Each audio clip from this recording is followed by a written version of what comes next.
할렐루야, 반갑습니다. 2020년 9월 17일 목요일 신성의 아침입니다. 오늘도 주님의 평강이 여러분과 함께 하시길 주의 이름으로 축원합니다.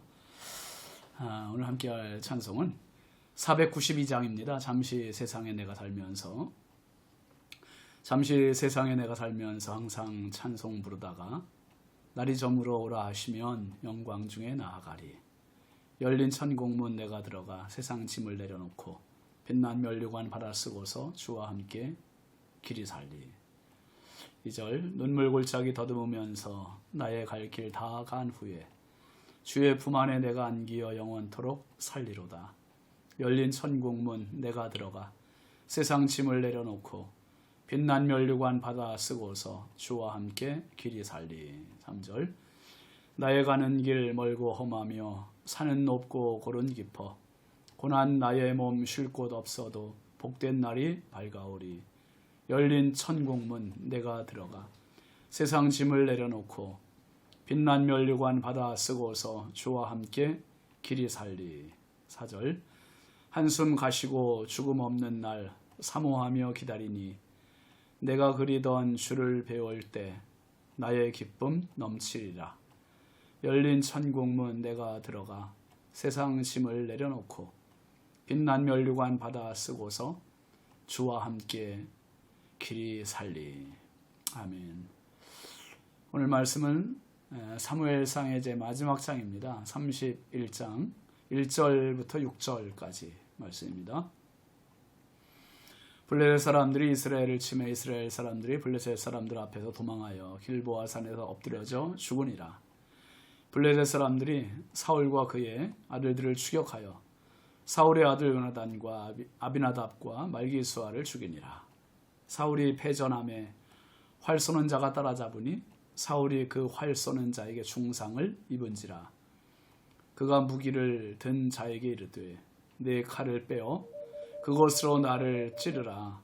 할례 받지 않은 자들이 와서 나를 찌르고 모욕할까 두려워하노라 하나 무기를 든 자가 심히 두려워하여 감히 행하지 아니하는지라. 이에 사울이 자기의 칼을 뽑아서 그 위에 엎드려지매 무기를 든 자가 사울이 죽음을 보고 자기도 자기 칼 위에 엎드려져 그와 함께 죽으니라. 사울과 그의 세 아들과 무기를 든 자와 그의 모든 사람이 다 그날에 함께 죽었더라. 아멘. 오늘 말씀 제목은 최후입니다. 오늘 말씀 참 안타까운 장면이죠. 고립무원이라는 한자 성어가 있습니다. 고립되어서 구원의 여망이 전혀 없는 그러한 고립되어 있는 모습입니다. 사면초가라는 말도 있지요. 진퇴양난 다음으로 사면이 다 막힌 그러한 상황을 걷는 말입니다. 여러분, 사무엘상의 시작은 사무엘 선지자의 어릴 때의 등장으로 시작이 됐잖아요. 근데 사무엘상의 마무리는 사울 왕의 퇴장으로 끝나요. 그것도 명예로운 퇴장이 아니라 불명예로운 퇴장, 수치로운 퇴장, 죽음의 퇴장입니다. 여러분, 신앙은 해피엔딩입니다. 지금 어렵지만, 지금 고난이지만 내일의 승리, 내일의 은혜를 바라보는 게 신앙이에요. 그래서 오늘도 힘들지만 기도의 자리에 가서 새 힘을 얻고 말씀의 자리에 가서 은혜를 받는 이유가 거기 있는 겁니다. 그러나 사무엘상의 마지막은 이스라엘의 패배와 죽음으로 패가하는 사울의 왕가를 보여주고 있습니다. 지금 여러분, 다윗은 어떻습니까? 기도 안 하는 그 후유증에 종지부를 찍었잖아요. 이제 아기스 왕과 전쟁에 나갔다가 방백들이 다윗은 함께 할 수 없다 해서 아기스 왕이 되돌려보내서 지금 시글락에 와보니 자기의 처자가 모두 아말렉에게 다 사로잡혀갔고 성읍은 불탔고, 그래서 다윗이 아말렉을 쳐들어가서 초토화시키고 잃은 물건 다 빼앗아 오고, 그리고 유다에 있는 자기 친구 장로들에게 다 전리품을 분배해 주므로 이제는 안도의 숨과 함께 편안하게, 비록 있는 자리는 적국이지만 편안한 모습으로 그 망명 생활을 보내게 됩니다. 그런데 여러분 보세요. 기도의 사람, 의로운 사람, 하나님의 사람은요, 하나님께서 위기에서도 벗어나게 해주시고 피하게 해주시고, 지금 블레셋과 이스라엘이 전쟁을 해요. 만약에 다윗이 거기에 합류했다면 이게 얼마나 입장이 난처하겠습니까? 얼마나 칼을 쓰지도 못할 지경 아니겠습니까? 그런데 다윗은 그 자리에서 지금 빠져나와 있고 블레셋과 사울의 이스라엘 군대와 전쟁을 합니다. 이 전쟁을 하는데 1절 말씀 한번 보세요. 블레셋 사람들이 이스라엘을 침해 이스라엘 사람들이 블레셋 사람들 앞에서 도망하여 길보아 산에서 엎드려져 죽으니라 그랬습니다. 이스라엘의 입지는 전략적으로 지금 훨씬 유리한 입지예요. 길보아 산 위에 있는데도 거기서 죽어요. 거기서 패합니다. 여러분, 이 전쟁에 이스라엘 백성들에게는 아주 치명적인 패배의 전쟁이에요. 2절 말씀도 한번 보세요. 블레셋 사람들이 사울과 그의 아들들을 추격하여 사울의 아들 요나단과 아비나답과 말기수아를 죽이니라. 전쟁이 얼마나 치열했는지를 볼 수 있는 장면입니다. 군사들만 이러는 것이 아니라 블레셋이 사울을 추격했고요, 사울의 아들들을 추격합니다. 그리고 사울의 세 아들 요나단, 아비나답, 말기수아, 이 세 아들을 하루에 다 죽여버려요. 참, 여러분, 우리가 요나단에 대해서는 일찌감치 사무엘상 쭉 지나오면서 우리가 살펴봤잖아요. 얼마나 귀한 아들이요, 얼마나 소중한 사람입니까? 요나단은 다윗과 두터운 우정의 사람이고 하나님을 향한 신실한 믿음의 사람이고 지혜로운 사람이고 용맹의 사람이고 다윗에게 모든 왕권을 양도하는 큰 넓은 마음의 큰 사람입니다. 그러니까 자기 왕권으로 전혀 손색이 없는 사람이 요나단이었었어요. 근데 이렇게 처참하게 비참하게 최후를 맞이합니다. 너무 안타까운 그러한 모습입니다. 여러분, 3절 4절 말씀 한번 보실까요? 사울이 패전함에 활 쏘는 자가 따라잡으니 사울이 그 활 쏘는 자에게 중상을 입은지라. 그가 무기를 든 자에게 이르되 네 칼을 빼어 그것으로 나를 찌르라. 할례 받지 않은 자들이 와서 나를 찌르고 모욕할까 두려워하노라 하나. 무기를 든 자가 심히 두려워하여 감히 행하지 아니하는지라. 이에 사울이 자기의 칼을 뽑아서 그 위에 엎드려지매 세 왕자의 죽음으로 끝나지 않았어요. 사울도 화살을 맞아 중상을 입었습니다. 여러분, 이제는 피할 수도 없어요. 도망갈 수도 없게 되었어요. 이대로 있다가는 블레셋 군사들에게 죽을 일만 남아 있습니다. 그래서 사울이 어떻게 합니까?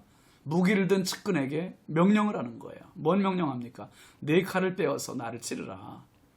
할례 받지 않은 자들이 와서 나를 찌르고 모욕할까 두려워하노라. 여러분, 이게 왕의 자존심이에요.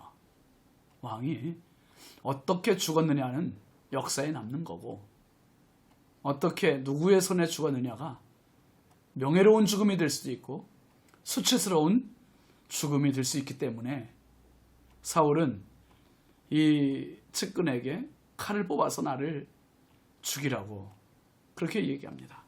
그런데 이 측근이 자기 손으로 왕을 죽인다는 게 이게 됩니까? 두려워서 그렇게 못하니까 사울이 자기 칼에 엎드려져서 죽습니다. 자살입니다.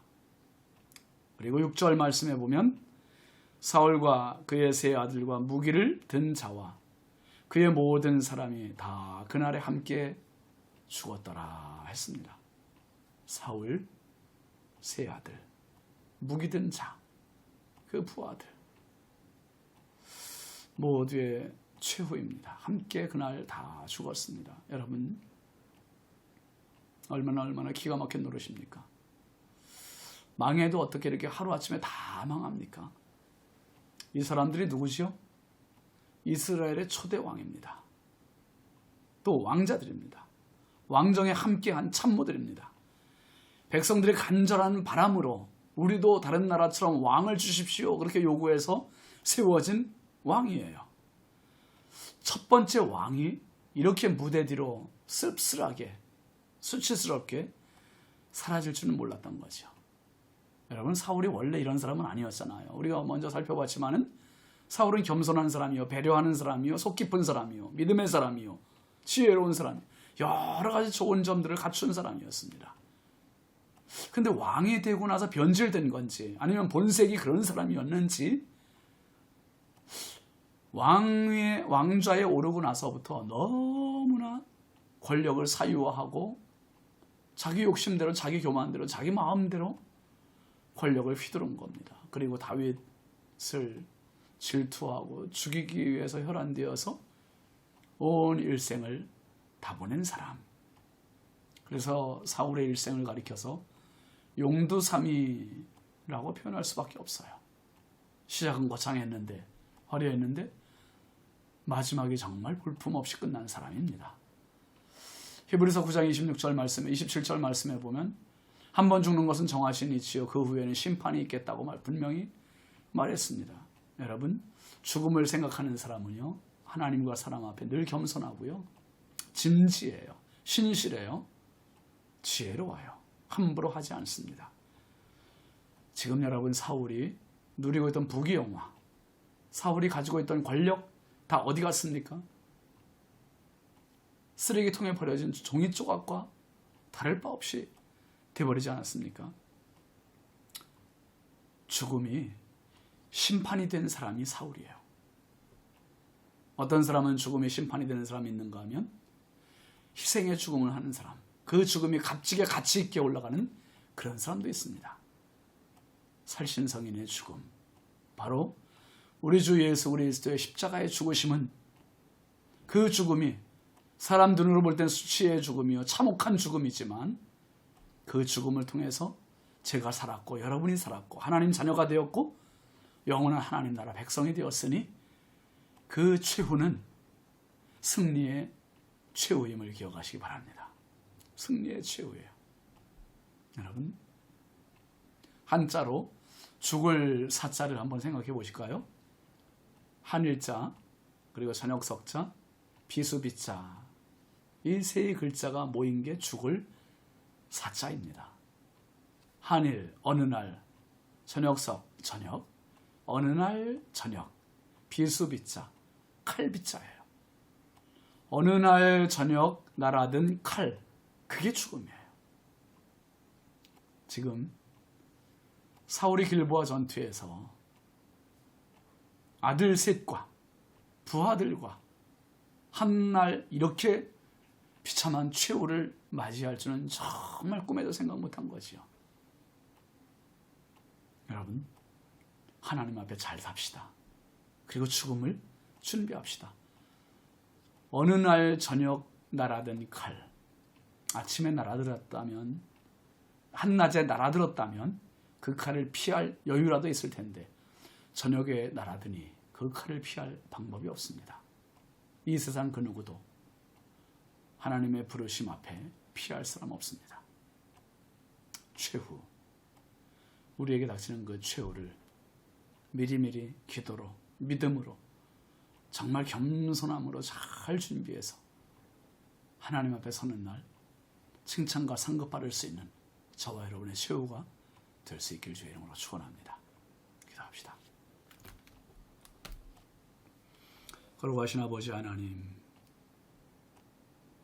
사무엘상 1장부터 31장까지를 쭉 보았습니다. 이제 마지막 장, 하나님, 사무엘상의 출발은 사무엘의 등장이요, 기대요, 부푼 설렘이었지만 사무엘상의 마지막 장은 쓸쓸한 퇴장이요, 사울의 최후로 하나님 안타까움으로 끝났습니다. 하나님, 우리의 인생이, 우리의 신앙이 이렇게 용두사미와 같이 끝나지 말게 하시고 하나님, 최후 승리의 사람으로 살아가게 하여 주옵소서. 그날을 바라보며 오늘도 겸손하게, 오늘도 믿음으로, 오늘도 신실하게, 오늘도 성령 충만한 하나님의 사람으로 살아가는 우리 신성의 가족들 다 되게 하여 주옵소서. 어느 날 저녁 날아든 칼, 그 죽음을 누가 맡겠습니까? 아버지, 오늘도 내일도 주님 앞에 서는 그날까지 성령이여 저희들을 지키시고 인도하시고 보호하여 주옵소서. 예수님의 이름으로 축복하며 기도합니다. 아멘. 오늘도 믿음 안에 승리하시기 바랍니다. 감사합니다.